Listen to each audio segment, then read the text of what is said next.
Salut et bienvenue dans la deuxième partie de ma rencontre avec Rachel Moret, la pongiste suisse de l'Alliance Nîmes-Montpellier Métropole. On se retrouve à l'intérieur du gymnase Saint-Stanislas.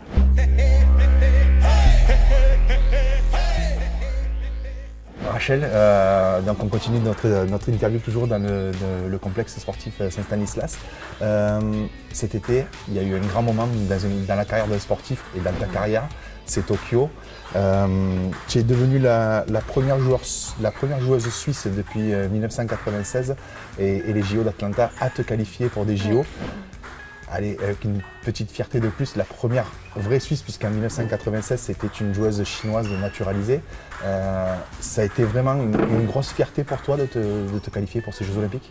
Oui, énorme fierté. Et ça a beaucoup parlé du tennis de table en Suisse suite aux Jeux Olympiques et pendant les Jeux Olympiques. Donc c'est une deuxième fierté, un deuxième objectif.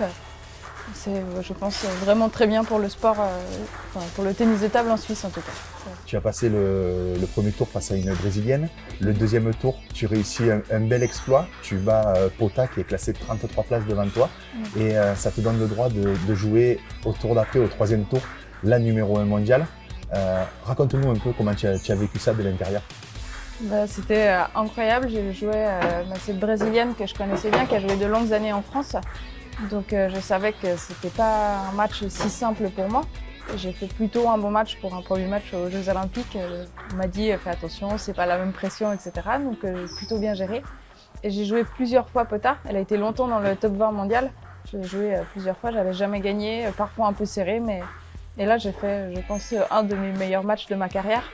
Donc forcément, en sortant, une fierté énorme d'avoir pu sortir le match aux Jeux Olympiques et de pouvoir m'offrir ce match incroyable sur la numéro 1 mondiale là-bas à Tokyo, certes sans spectateurs, mais c'était dans un contexte un peu spécial. Voilà, mais c'était une expérience incroyable de pouvoir jouer Zhang Meng, numéro 1 mondiale, futur vainqueur de ces Jeux Olympiques, juste incroyable.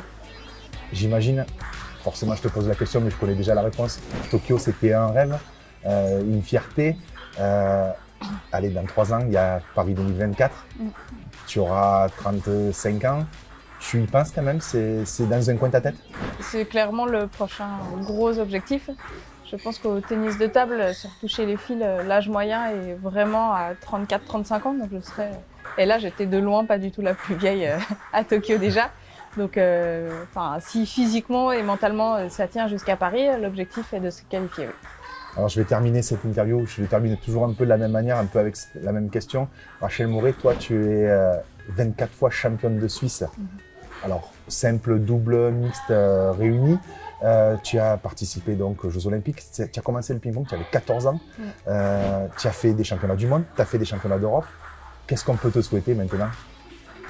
Il y a encore plein de choses que j'ai pas accomplies.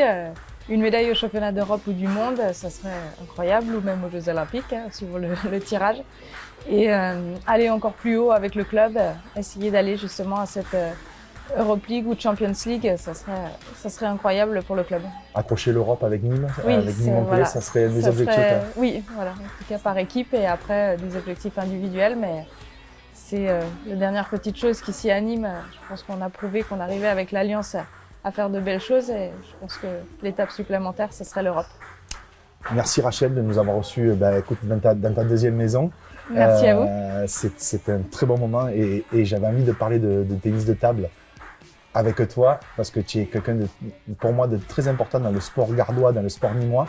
Je vous donne rendez-vous très prochainement pour un nouveau rendez-vous sur Culture Sud Sport.